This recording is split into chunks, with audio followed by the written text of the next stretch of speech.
Hello, everyone. Welcome. Good to Good have morning. you with us. Thank you. Okay, let's get started. All right. And Lewis, as my co-host, he'll also be helping to keep track of everyone that's coming in the door. So my name is Annabelle Munson. I'm your host and moderator. Welcome to our new guests. I know we have quite a few, and welcome back, especially to my returning audience members. So again, please stay on mute for everyone's best audio experience. Chat. The chat window is where we're going to collect questions for the live Q&A at the end of the program, and also where my co-host Lewis will be dropping useful links throughout the session.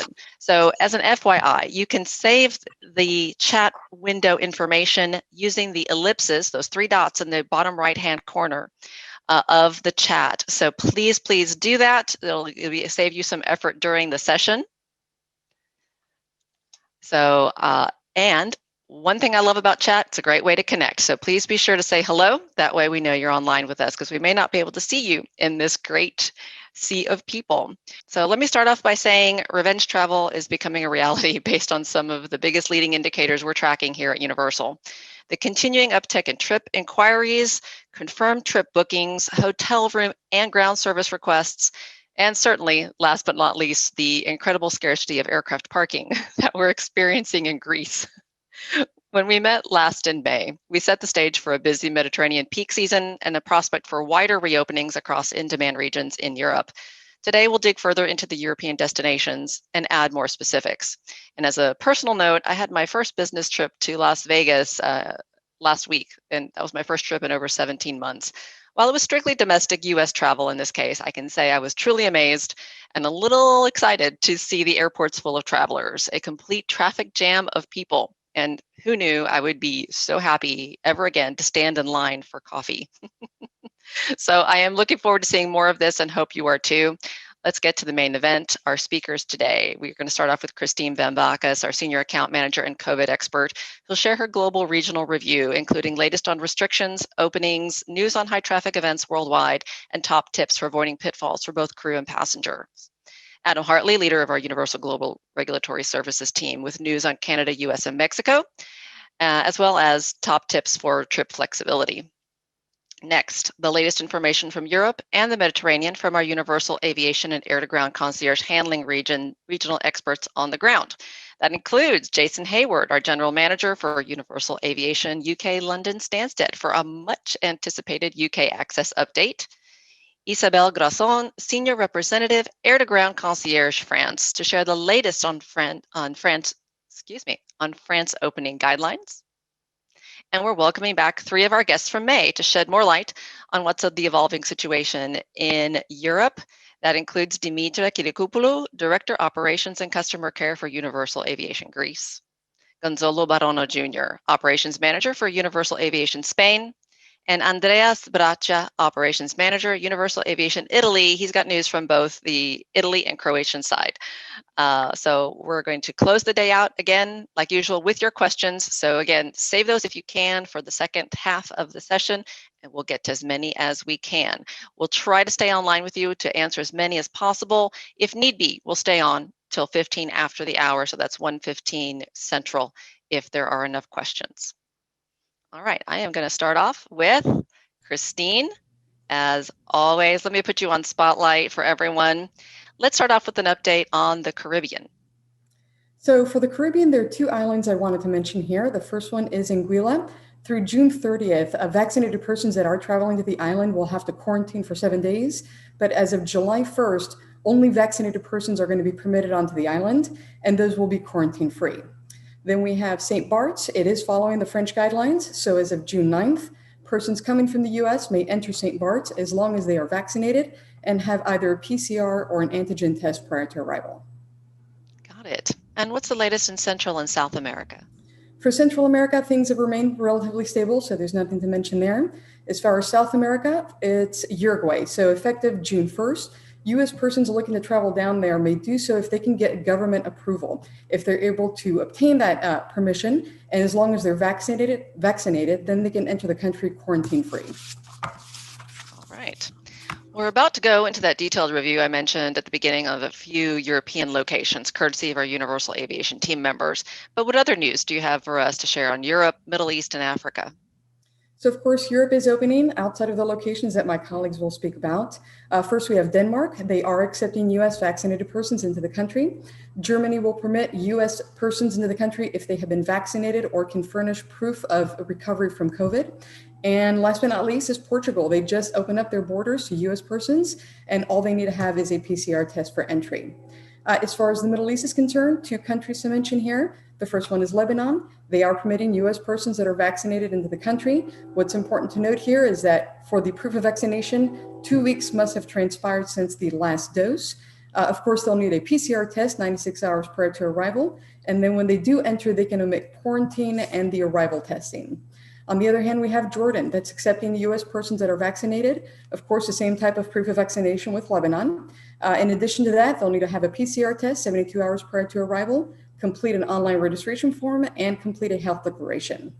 And last but not least, as far as Africa is concerned, the only country to mention here is Morocco. They just opened up their borders yesterday to US persons that are vaccinated. Along with that proof of vaccination, they will need to furnish a COVID test, a PCR test obtained 48 hours prior to entry. Got it. All right, and then on to Asia Pacific. What's the latest there? The good thing or bad thing, things haven't changed, so there's nothing really to mention here. All right, well then we'll keep moving on. What's the latest on those world events we've been tracking and any new ones? So of course, events are making their comeback. We're seeing a number of them taking place in Europe over the next few months, and my colleagues will mention some of those. What's important to mention here is that because Europe is such a high demand location right now, and of course you have that compacted by events, you want to make sure that you obtain your parking as soon as possible if you're looking to go there. Then we have the Summer Olympics still looking to take place. Tourists, of course, are not going to be permitted, and civil aviation is still determining if they will permit those VIP operators to come in. And then last but not least, as far as events, is Davos 2022. It's back on track, taking place in January of this next year. Of course, it's a very high traffic event. So if your principals are looking to travel here, get in those parking requests ASAP. All right, I think this makes an excellent segue to talk about those top tips and key reminders that we talked about earlier in the week. Can you share some of those? Sure. So the first thing is about crew. As far as crew COVID requirements in general, they are exempt from that COVID testing, but that's not always the case. There are a few determinants depending on the country. Some have to do with the length of stay. Then you may have to do with crew swaps. So you're arriving or departing as a passenger, or in some cases, countries just require it, like the Netherlands. In almost all cases, though, crew need to complete those arrival forms. So it's imperative to note that they need to get those taken care of in advance to avoid potential fines on arrival. Last, as far as vaccinations, they're not requiring that. All countries at this point that I've seen, they're not requiring the vaccination certificates, but we do foresee that becoming a requirement down the line. So we're just going to have to monitor and see how things unfold there. The next tip I wanted to mention is, of course, we look at COVID requirements as your first barrier of entry. But the thing to consider after that is two things. One, your passport validity. Depending on the country, you need to consider that it needs to be valid for 3 to 6 months, and you'll want to look into that. And of course, visas. Depending on your nationality and where you're going to, if you need visas, they need to be made in advance, of course. And then last but not least, two notes as far as more of a documentation item. A lot of your trips, if they haven't taken place over the last year on the international scale, you'll want to look with your ISP provider to make sure that they have the latest and greatest crew and passenger information, if you have any new passports to note, and of course, documents, insurance documents specifically. A lot of them may have elapsed over the last year, so you'll want to get those in as soon as possible. Got it. All right, so don't forget the basics. Sounds like the number one reminder. All right, thank you so much, Christine. And then I wanted to turn this over to Adam Hartley for our North America review. Welcome, Adam. Hey, Annabelle, how you doing? I'm good. Great update from Christine. I love the best practice stuff. I love to get back to basics as a focus for while you're doing all of these other COVID-related things. So anyway, moving on to North America. Canada is our first one. We have no changes with Canada currently. There is still the mandatory quarantine in place, all of those good things. But what we have seen is they've had a government industry cross-functional task force that's really been looking at the situation over the last month. And they made some recommendations, which now Ottawa has said that they're looking to impose in the regulation for early July. So I posted that, their exact verbiage in the chat there, but we don't have anything official yet because we're still waiting for them to put that in the regs. So no official changes in Canada yet. Same story for the US right now. A lot of talk and innuendo about potentially opening. The US and the UK corridor is something that I'll leave for Jason Hayward to discuss more in depth. But that shows that the government is looking for pathways. But again, when we're talking about a pathway between the US and UK, remember that's just one of the presidential proclamations. And so as we see this thing start to unwind, or even talk about starting to unwind, remember it's probably going to unwind region by region and not all presidential proclamations at one time. Back on June 7th, the CBP and the CLP did release a great summary of all of the current presidential proclamations. So I would encourage, and exemptions as well. So I would encourage people to use that as a good standard. Make sure you know what's available for your NIWs, so your national interest waivers for the US as well, for people who are currently suspended. With Mexico, there's currently no changes. So Mexico State continues to be open with just a potential health authorization on arrival. The two things I would hit as far as flexibility and risk management, two things I've talked about before, but they're so critical and so important. Visa waiver program for foreign nationals wanting to come into the United States, managing that flexibility and risk, and STEP enrollment for American travelers moving out and traveling abroad in the world. Both great programs, visa waiver, STEP enrollment. So with that, I will kick it back over to you. Awesome. Thank you so much, Adam. All right. And with that, like you mentioned, we are going to go to our friend from the UK, Jason Hayward. So I'm going to bring him on Spotlight. Oh, I just lost him. Where did he go? Hold on. I just lost Jason on my screen. All right, there we go. That's Perfect. okay. Jason! I wasn't ready for my close-up.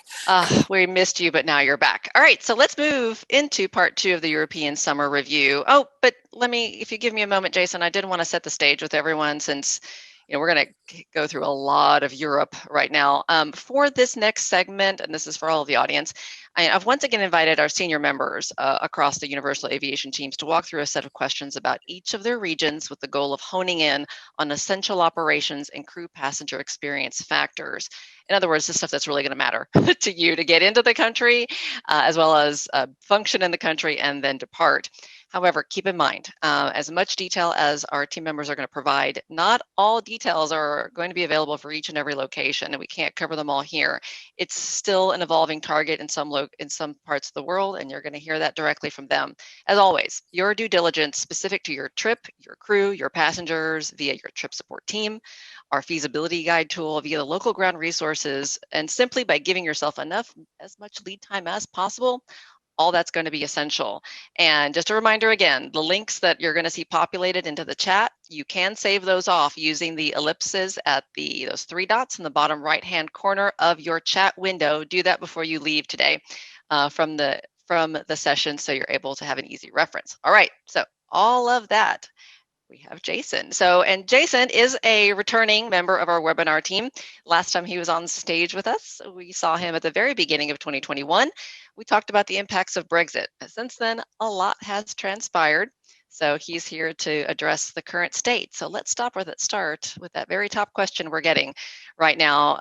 Jason, can you explain the details of the proposed US-UK travel corridor discussed by President Biden and Prime Minister Johnson recently?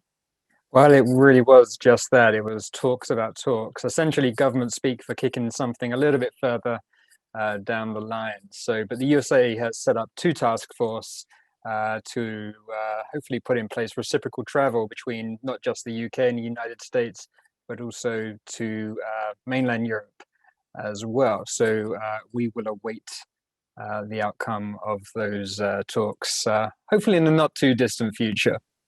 All right, well, I know it's popular on our side, so I'm sure it is on yours as well. So other than that, what is the latest on the UK's reopening schedule? There has been some discussion we've heard on a delay due to the Indian Delta COVID mutation. So a month ago, UK government was actually very bullish about reopening up the economy.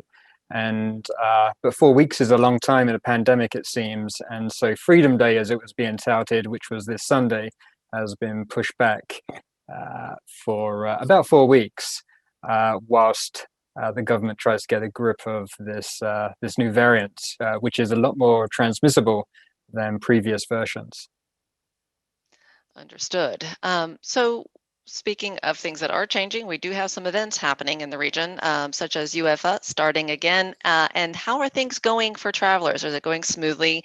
And what are some things that are different now with these events in play than pre-COVID that operators should prepare for? No, you're right. The UEFA European Football Championships are happening mostly here in London, and they're pioneering some vaccination passport entry requirements to some of the stadiums. That's something that may filter through into travel. We're hopeful. Once you get through the quarantine requirements, though, much of life and society is getting back to what we used to enjoy a couple of years ago. So people are hosting business meetings, retail is open, hotels are fully open, restaurants, pubs are back in business. So yeah, it's starting to feel like we're getting back to normalcy here, but we'll just have to wait for a little bit longer, I think, before we get our full freedoms restored. It is good news and positive for the future. When can we expect the next update then on the UK's traffic light system? So the UK is in a 3-week review cycle with the traffic light system. So we're expecting the next review in approximately 2 weeks' time. A lot of what will happen then will depend on the Indian Delta variant and where that is. If that continues to surge, then we expect them to be fairly conservative with that next announcement. People should remember as well that if you go onto the green list, as Portugal found after just 17 days of being on the green list, you can quickly be put back onto the amber list. So that'll be something to watch out for. So we'll see what happens in the next 2 weeks. We expect that actually to be quite conservative in terms of new countries going onto that list. But hopefully in the next review after that, we could hopefully have some reasons to see some positive change. 30 million Brits are now double vaccinated. That's more than half the population.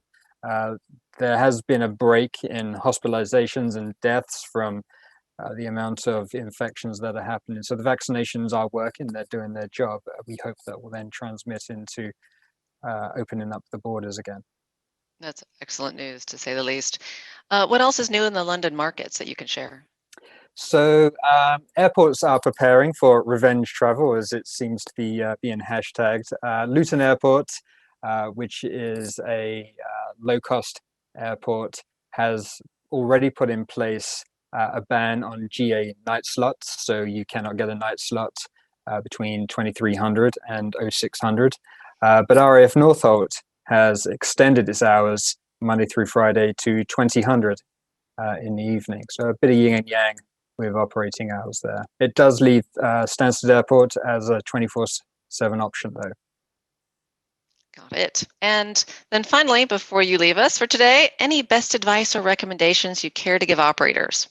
I think, as Christine mentioned earlier, it's making sure you do the basics.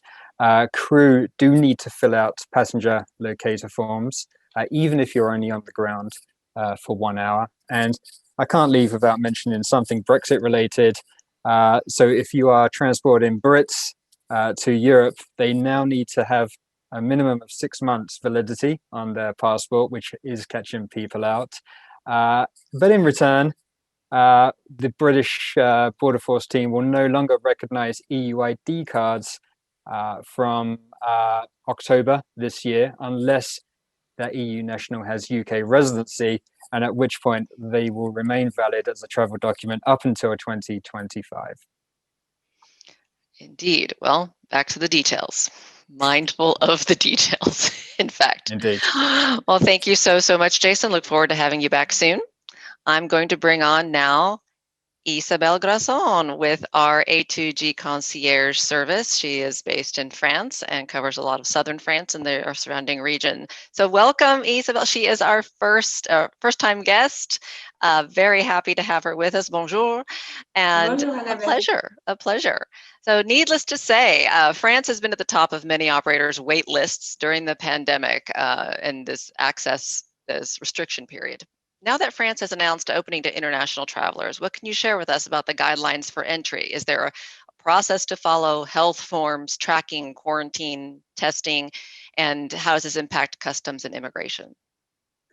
Yes, hi Annabelle, hi everyone. Yes, since the 9th of June, France has reopened the borders.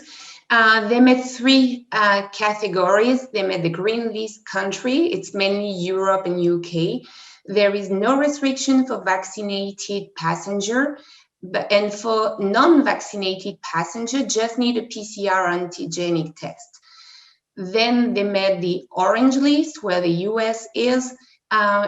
If you are vaccinated and coming from an orange list country, you need to have a proof of vaccination, PCR or antigenic test. And even if it's not required to fill travel history form, you might be controlled by the police officer who's going to stamp the passport on arrival. He may check the previous stamp. So there is a 14 days travel history in theory, even if we don't need to fill any form for that. So that needs to be kept in mind.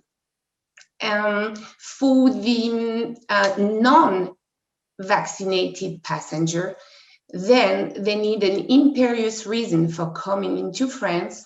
They need to have the supporting documents justifying the imperious reason, need to have a PCR or antigenic test, and feel an honor commitment of 7 days of self-isolation. It's not like a quarantine, but they need to say they understand they should be isolated. If we are coming from a red list country, then it's completely restricted. It's best to check with operations. We do that case by case because we need to see the imperious reason for that. Crew are still exempt of any test or vaccine requirement, as well as children under 11 years old. For the teenagers between 11 and 18 years old, it's not required to be vaccinated, but they need to have PCR or antigenic test, and that is only if they are traveling with fully vaccinated parents. Now, for the person who have had the COVID, we need a certificate saying that they recovered from COVID, but they still need to have at least 14 days prior to arrival into France, one single injection of any vaccine. Got it. So it does vary significantly based on where you're coming from and your current status, but access is possible. So the good news we've been looking for. So turning now to what the on-the-ground experience is like. So now this is critical for people who are expecting and hoping to come into the country. What is accessibility like at popular destinations and regions, especially for leisure travelers, such as at hotels, the home rental market, the restaurants, venues, and ground transport availability? Are there mask requirements, that sort of thing on the ground? It's almost back to normal. Everything is reopened. The restaurants have opened the terrace outside at full capacity. Inside, until the end of the month, it's still half capacity. So for people, it's getting really hot here, who want to have the air conditioning, they better make a reservation. And also sometimes can be big group of crew. It's 6 person maximum per table at the restaurant. Starting on the 20th of June, it won't be any more 11 p.m., 6 a.m. curfew. And we just got the news a few hours ago. Starting tomorrow, we don't need to wear the mask anymore outside. Oh, great That's very news. new. Very good news. Excellent. So I know it's very early stage since the opening was recently, but what does traffic look like right now? What are you projecting? Well, it's we start receiving more and more requests. We're happy. It is restarting, but it's we still have parking availability in Nice. We can still welcome people. We don't see any congestion for now. Exactly. All right. So, and it really will become, as things become more congested, looking for parking alternates. Any immediate suggestions to already keep in mind for our operators? To reposition the airplane, the problem is we were usually considering Marseille. Lots of people were reconsidering for budget reason because it's cheaper for long stay. Some others because it was too busy in Tunis. They have, for those who are familiar with Marseille, they had a faraway area parking named Boussiron, and they have closed that parking area. So now they just need to deal with a few parking spots they have in front of the GA terminal, and it will be difficult to park in Marseille. So we suggest Le Castellet or Nîmes. Good suggestions. So events, any big events happening or expected to happen in France soon, and anything to plan ahead for? Yes, on the 20th of June, we will have the Formula One race in Le Castellet. So Le Castellet is still having few slots available, but not many.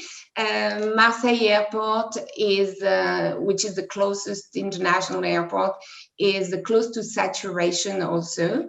And then from the 6th to the 17th of July will take place the Cannes Film Festival. So right now we still have parking available, but we think we will start receiving more and more requests very soon. So if you think you may come, please send your request. There's no cancellation fees. Plan ahead. Plan ahead.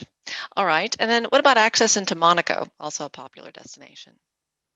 So for Monaco, even if, imagine you're coming from a green list country, you don't need any, you're fully vaccinated, no need of any PCR test.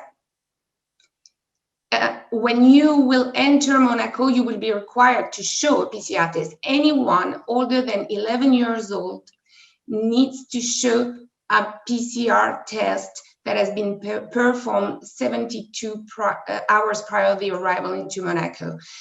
And for those where lots of crew were booking hotel at the Marriott Monaco, which is technically in France, but 5 meters from the border. So they were walking to the restaurant there. The restaurants in Monaco are only open to people who have a reservation at an hotel in Monaco. So for those who will book at that hotel, they can go to Monaco by walking with a PCR test, but they won't be able to go at any restaurant, only takeaway food. Really? Well, the details do matter everywhere. It's something to keep in mind. All right. And then as we wrap up with you, Isa, what is your final best advice and recommendation for operators as they consider trips into your region?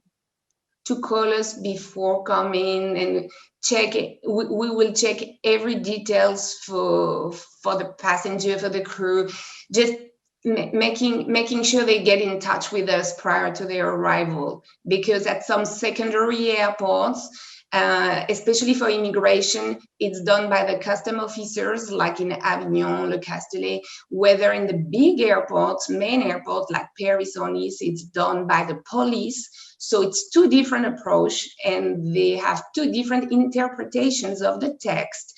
So if they call us before operating the flight, then we will check with the local officers.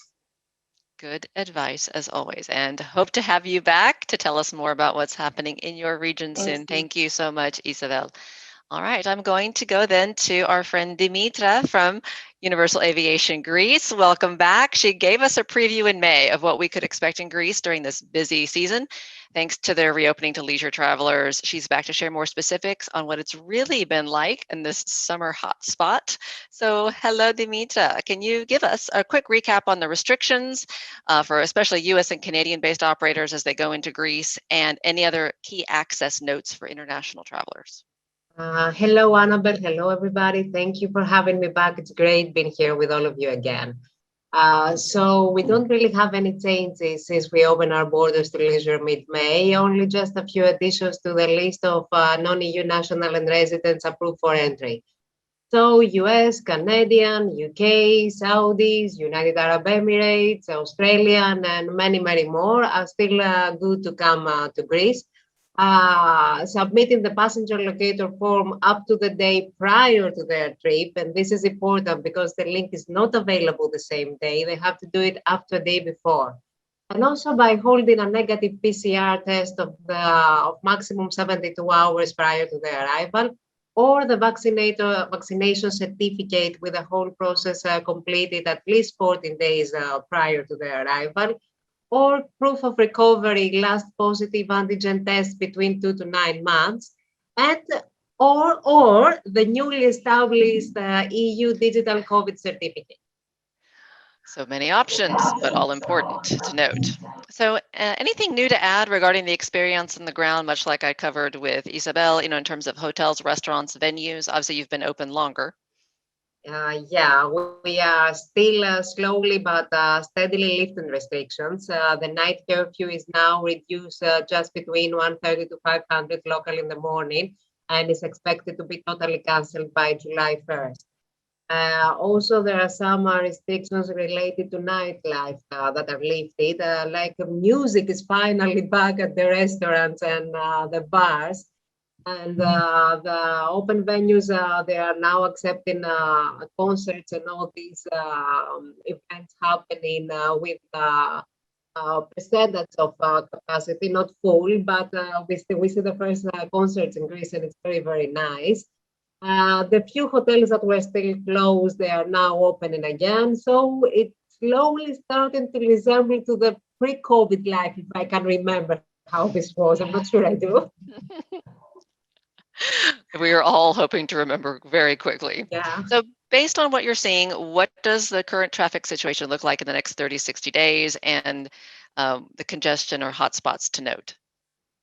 Let me say how the situation has been the past 30 days that we have been open. I think it's an idea of what we expect. May's traffic figures were a bit better than May 2019, even though the first half was very slow. We were not open. We didn't open up to the 14th. Now the first half of June was significantly busier than the first half of June 2019. Even though I think part of this is because Greece opened its border first, so people were so anxious to fly that they rushed into whoever would accept them. Now that the rest of the Mediterranean is slowly lifting the restriction and starts accepting guests, the traffic will be moved also there, and it will be distributed evenly. But again, we are seeing a very, very busy summer season, even busier than the busiest ever 2019. It's amazing what's happening here. So with that, what are the real hot spots for congestion? It's a good thing that airline traffic has not resumed yet at its full, because now this leaves more slots available to DA flights. But Mykonos is already very much congested, with more than half of its daily traffic being GA flights. And you will have to expect that the popular noon slots will not be available if you go and request them last minute. Athens has reached its peak, and we are already seeing the tower applying restrictions from time to time, and the authorities are refusing parking, overnight parking to many operators. Corfu, Heraklion, Thessaloniki, Rhodes, all those popular destinations, they are congested, but with no important issues there yet, other than parking, that it's always been an issue there. And then we have the hotspots that we've created by sending everybody there for parking, which is Samos, Kos, and Chania, that look like as if they are the popular destinations anyway. Well, the planes have to go somewhere, correct? So on the subject of parking, the good alternate airports, and specifically if you could touch on hotels at those alternates. Parking is, of course, an issue, and even though operators do insist coming to Athens, and I fully understand why, the hotels and nightlife, everything, we do recommend avoiding Athens. We do not get prior approvals. They will allow by default one night parking to everybody, and then they will chase them away, which is a nightmare to everybody. The operators are looking and pushing for alternates, and we are trying to find decent alternate option to provide. It's not a safe plan into Athens. Actually, last minute news, we were called by the airport authorities in Athens to have a meeting Friday morning about the restrictions, the further restrictions that they will apply to GA operators regarding parking. Don't know yet what will be, but it will be more restrictive.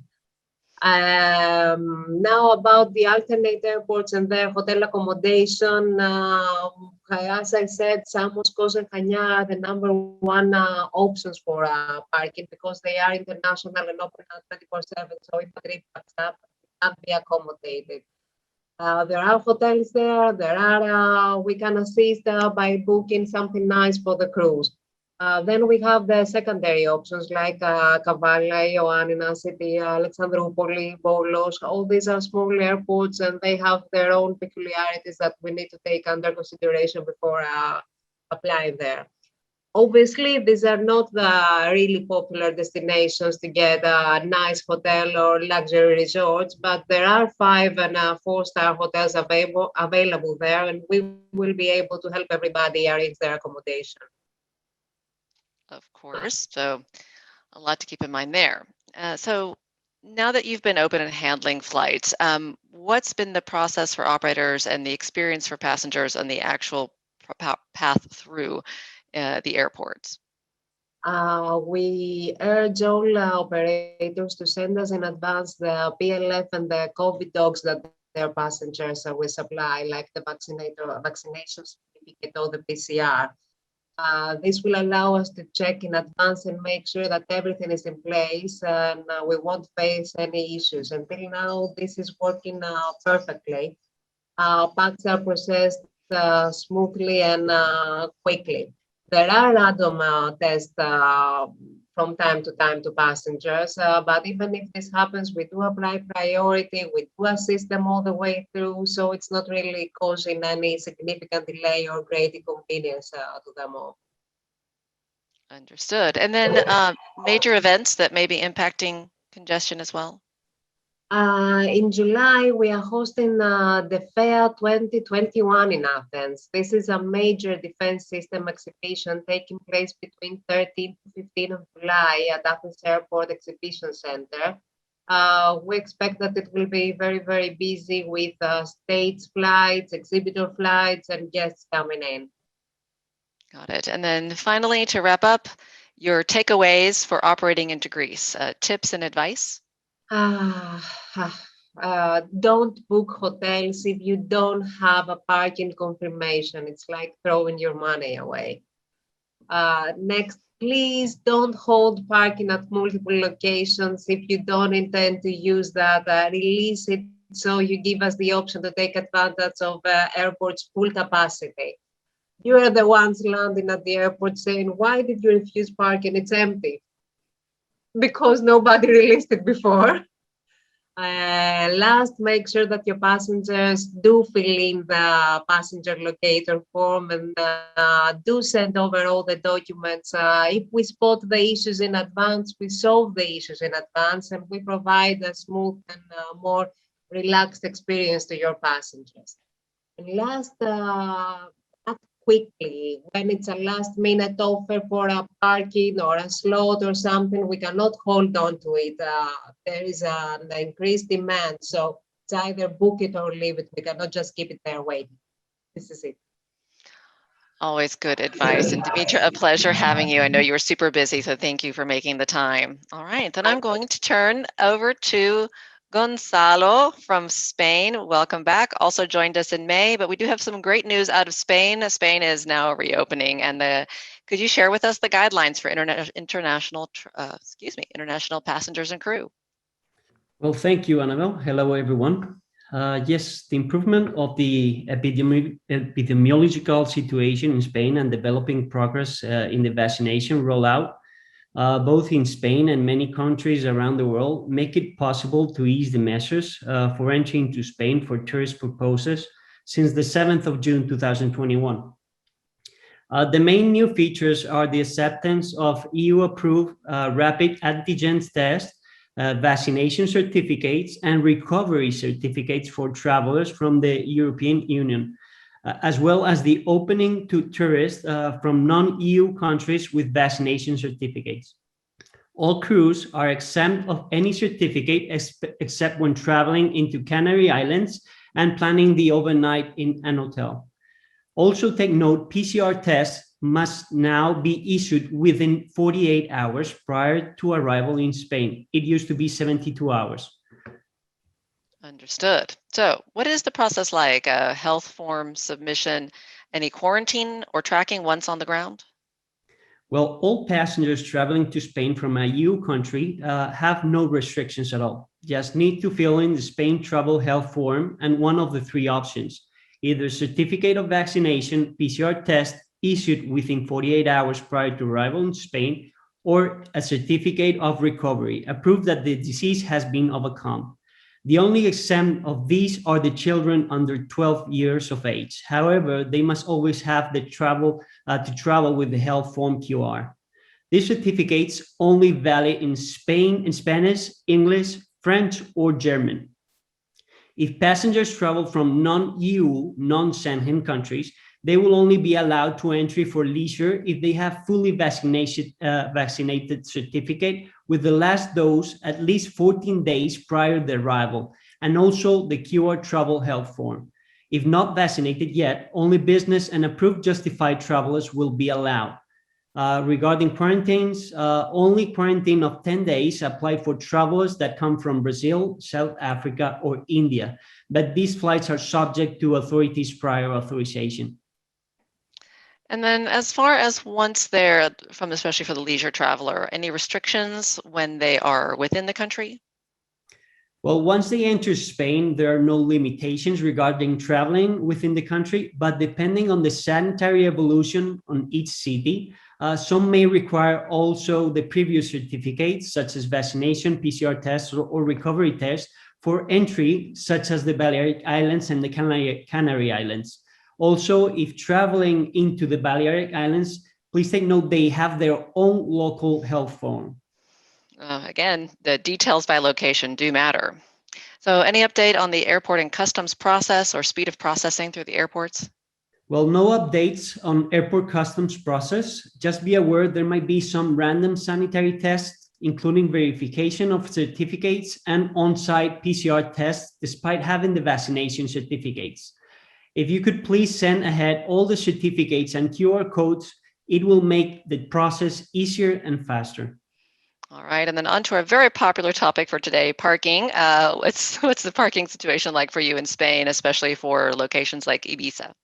Well, we're happy to announce we're receiving tons of requests for this summer. We're expecting a very busy summer, and in airports such as Ibiza, no times published yet, but we're expecting parking will be denied to everyone.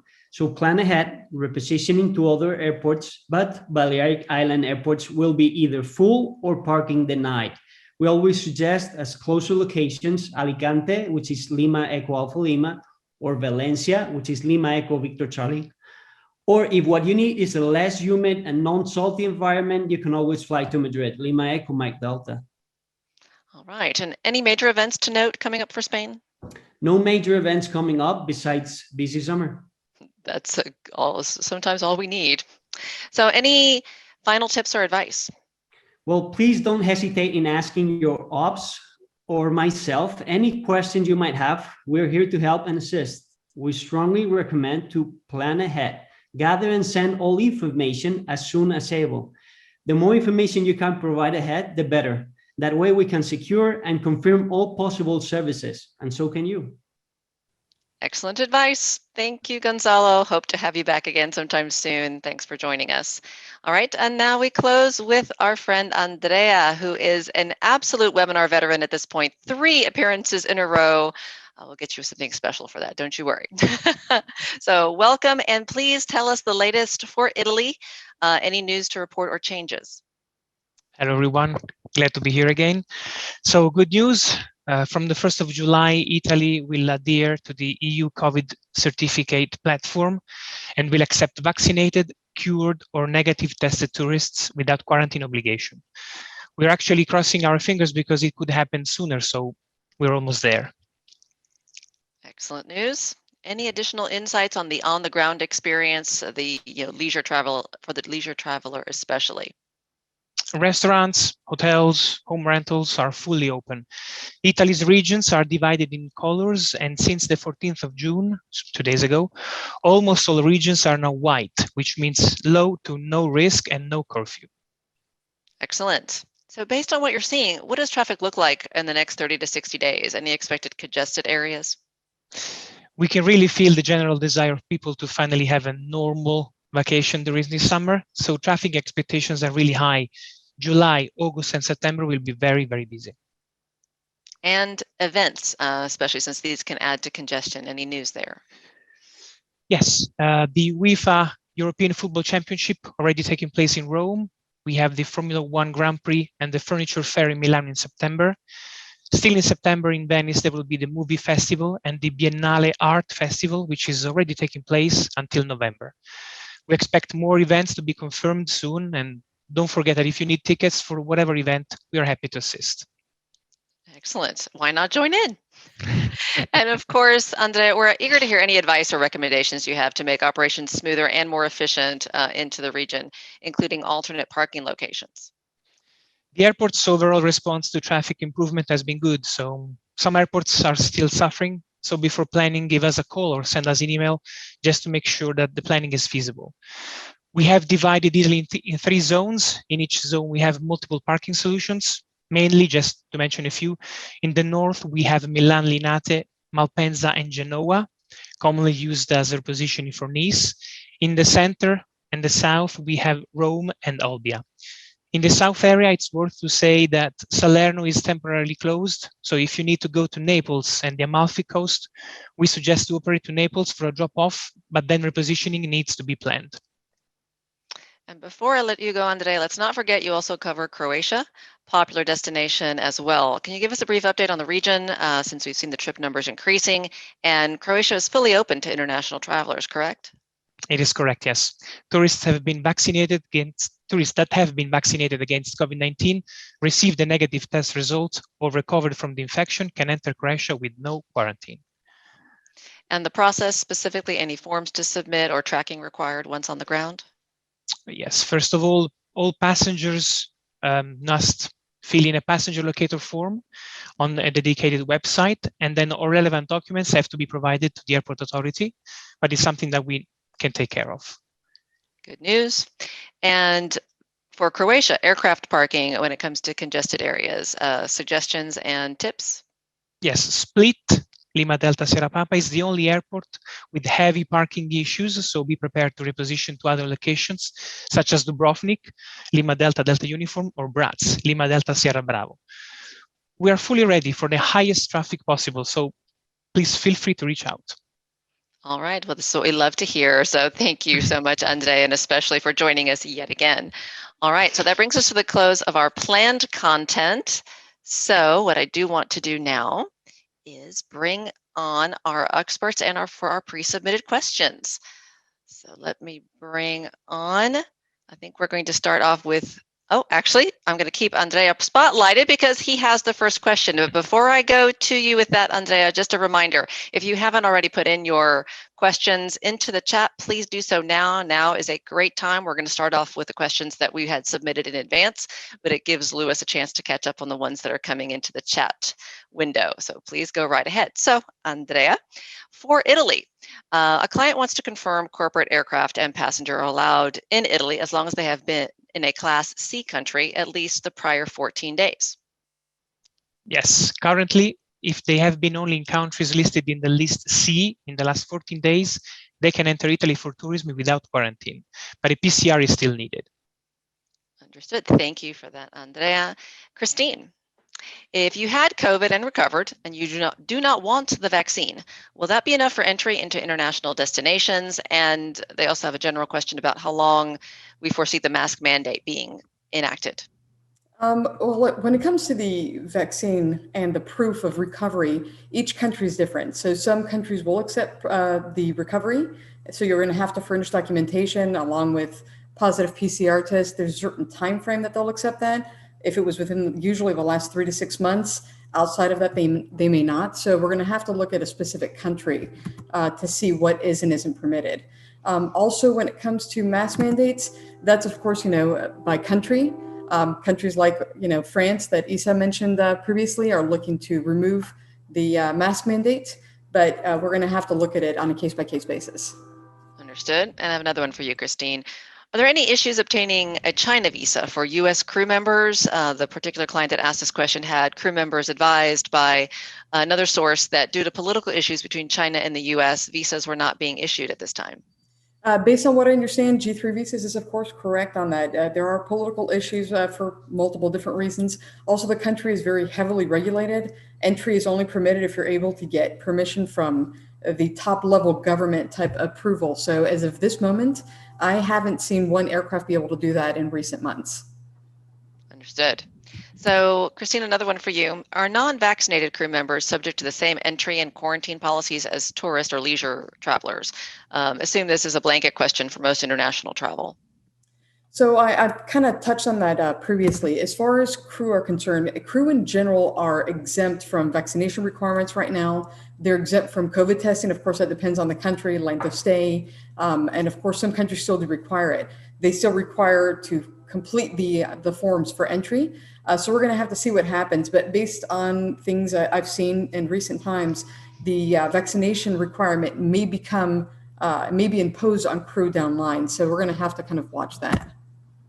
Got it. More things to watch. The list is long. Thank you, Christine. All right, I'd like to turn to then Jason, our UK expert. So what is your estimate in difficulty for getting into the UK, particularly Scotland, in July, the time period they're looking at? They're saying that if there are quarantine restrictions in place, that may very well cause them to cancel the trip. The UK is split into different regions, I'm sure everyone is aware, and Scotland typically is a week or two behind England in reducing their own restrictions. So until the US UK task force has done its work, it's going to be a bit of a $64,000 question. I shot my crystal ball into space last year as it was thoroughly broken. It's so true, but we can only keep trying, can we not? Yes, All we, right. we keep our ear to the ground, and as soon as we get wind that the green list is being reviewed and what countries are going on there, then we will we'll get that published ASAP so people can start making their plans. Exactly. We're mindful of the timeline for everyone. Thank you, Jason. All right, I believe the next one we have is for Adam. So Adam, is the CDC giving any indication that they may loosen the testing requirements for re-entry into the US if the passenger is fully vaccinated, especially for US citizens returning into the country? Yeah, I think all of those, I'll follow up with what Jason just said. I think those discussions are definitely ongoing. And I think we're looking at how the CDC, with the current administration, how they unwind some of these current restrictions. But there's nothing that they've posted formally or any specific dates that they've mentioned as targets for when those specifics would unwind. Got it. All right, Christine, we're back to you. What is the latest regarding entry into Germany by U.S. citizens? Is business now one of the conditions that allows entry of non-citizens into Germany and/or into the EU, and must a crew member be vaccinated? Right now, crew, of course, do not need to be vaccinated. Like I said previously, they're exempt from that status right now. As far as entry into Germany, U.S. persons can go in if they're vaccinated or if they show proof of recovery. As far as the purpose, business isn't an issue. We're finding that hotels will not book rooms for you if you're coming in for leisure or tourism. So we're just, depending on when you're looking to go, we'll have to look into that and see what's possible. Got it. Back to the details. All right, thanks, Christine. So Adam, can you please provide an update on non-U.S. citizen entry into the U.S. from EU and Schengen countries? They specifically are talking Ireland, UK, Spain. No change. So back to our bilateral discussions at the G7. There's currently no change to any of the presidential proclamations. I posted the current suspensions in the chat earlier. We can send those out again, but there are no changes to presidential proclamations. If you've been in any of those suspended regions in the past 14 days, you are suspended unless you are the holder of one of the key exemptions or have applied for and been approved for a national interest waiver. Understood. And I know Lewis has been dropping those notes and references into the chat, so please don't forget to save that off if those are of interest to you. All right, and then I think we'll go finally to Christine with another question. Can you advise on access into Saudi Arabia from the US, and are there still restrictions specific to diplomatic and tech stops only? So as far as Saudi Arabia, they have lifted a lot of the entry bans for most countries. Currently, if I'm not mistaken, there are only 11 that are still blocked. The US is not on the block list. So if you're looking to come from the US into Saudi Arabia, of course, you're going to need your landing permit. Additionally, you're going to want to have a PCR test for entry. And if you're vaccinated and you can show proof of that, if it's one of the approved vaccines, then you can omit quarantine. So you can go in for business, leisure, and whatnot. So it's open for most. Understood. And I do have one more for Jason, I just noticed. So Jason, we have a question about access to Ireland for crew specifically. Are corporate flight crews considered Annex 3 certificate holders as it applies to COVID ops arrivals and departures? So I spoke to Liam Murphy, General Manager of Shannon FBO, and he tells me that operating crew are exempt from quarantine regulations as they are deemed essential workers. Got it. So the answer is in fact available. Yes. All right. Good one. All right. So thank you everyone for those pre-submitted questions. And now I will turn over to our friend Lewis to see if he's ready with any of our live Q&A that just came in. Yep. Thanks, Annabelle. So we got a few questions that have been coming in through the chat. Let's just start here. And this is a general one, so I'm not sure who wants to answer. But for countries that require vaccine certificates, does a copy/scan of the certificate suffice, or do PAX and crew need to carry the original?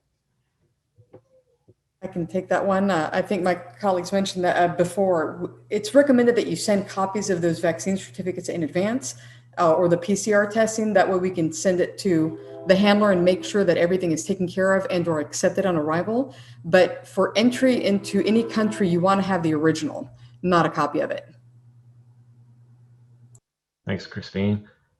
We have one for France. So Isa, are the crew exempt from PCR or antigen test if they are vaccinated coming in from the US? Yes, they are exempt even if they are not vaccinated. There's absolutely no restriction for crew as long as they are on duty. And even if they reposition with an airline for crew relief, there's no problem as long as they fill the international travel certificate showing they are crew on duty. They have a letter of mission from the company with the itinerary and their crew ID. This is all they need. Excellent. Thank you. Christine, I'll throw this one to you. Do Colombian passengers vaccinated coming from Europe have to quarantine before entering the US? That really depends on where they're coming from. If they're coming from a suspended country or region, and from Europe, it's the Schengen zone. So any country that's a member of the Schengen zone, then they will not be able to come to the US for 14, if they've been there within the last 14 days. There are very few exceptions. There are some visa exemptions. Like I said, very few though, if they're married to a US national or if they can get a national interest waiver. So if they don't have any of those other exemptions, I highly recommend that you seek that national interest waiver option. Thanks. We'll stay with you for this next one as well. Can you give us the latest on entry into Israel for vaccinated crew and passengers? So crew and passengers right now are still banned from entering Israel. They are not accepting non-Israeli nationals. I just spoke to our agents out there yesterday, and they do not have a date on when that may be changing. Thanks, Christine. And I'll give you one more. What's the latest on Turkey for entry requirements and flight activity? It's wide open. You need your PCR test to come in, but other than that, they're open for business, leisure or business. Excellent. I believe that's all the questions we actually had that came in through the chat. There was a question about some specifics into the French documentation that I think we can answer offline if we might have to dig into the official government site and find out where it explicitly states what the question was. But other than that, I think we've covered everything. Great. So if no one else, I'll give everyone another minute or two while we do our wrap up. If you have anything else, please go drop it into the chat. We do have one more. Gonzalo, you talked a little bit about Spain. Well, you talked a lot about Spain, but can you give us some more on Mallorca? Well, what specifically for Mallorca? Currently, all Balearic Islands have the same Spanish restrictions in terms of as long as passengers come from a Schengen country, they can fly in with a certificate of vaccination, the PCR test or a recovery test. If they come from the US, the only way of getting there is either with a vaccination certificate or with a business proposal letter. No more restriction than that, fully open. Thanks, Gonzalo. Annabelle, I'll let you field the last question.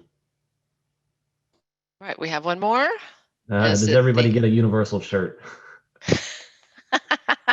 Well, now, that is a very exclusive short list. So you'll have to contact me separately. We can negotiate something, I'm sure. We do have a question that just came in. I see one that came in. Yes. Yeah, Dimitra, if crew are going to Corfu and are staying for 10 to 15 days, can they be allowed entry with just a negative PCR test? Operating crew are not subject to any restrictions. So if they are flying with the aircraft as a crew on duty, they don't need to hold anything. They don't need to submit a PLF, no, nothing. There is no parking for an aircraft in Corfu for 10, 15 days, but this is another story. If they're a relief crew or anything flying in as passengers, if they are not in the approved national residence list, if they are not US or something like that, they can get an exemption from the embassy because of an essential business travel. And they have to fulfill the same requirements as all passengers. They need to have a negative PCR of the last 72 days if they are not fully vaccinated. And they have also to submit the PLF, same as just a regular passenger. Thanks, Dimitra. I believe that's it. All right. Well, if there is anything else, please contact us at Operational Insight, the entire word, Operational Insight, at univway.com. We can pass on any additional questions to our experts or have someone else from our team get back to you as well. Annabelle, so, yes. I spoke too soon. We do have another one from Andrea. So, Andrea, if passengers are in Italy under the 120-hour business exemption, when the quarantine rules are lifted, will they be allowed to stay in the country beyond the 120 hours? Absolutely, yes. When the quarantine rules are lifted, they can stay.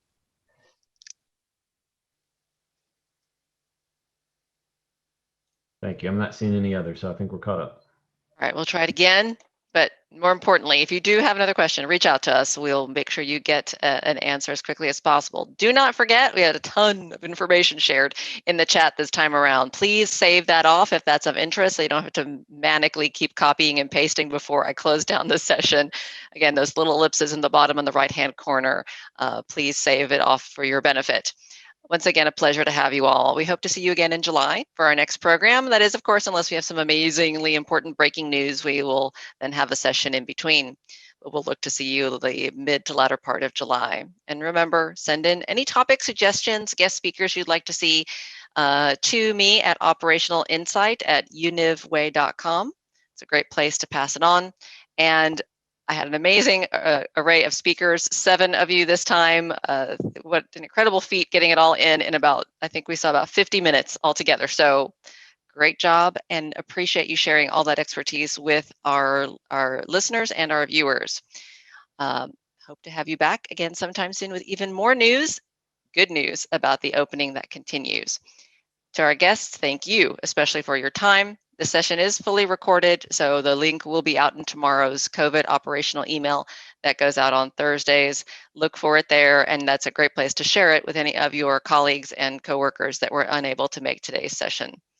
Until next time, and let us know if there's anything else we can help you with. Bye-bye for now.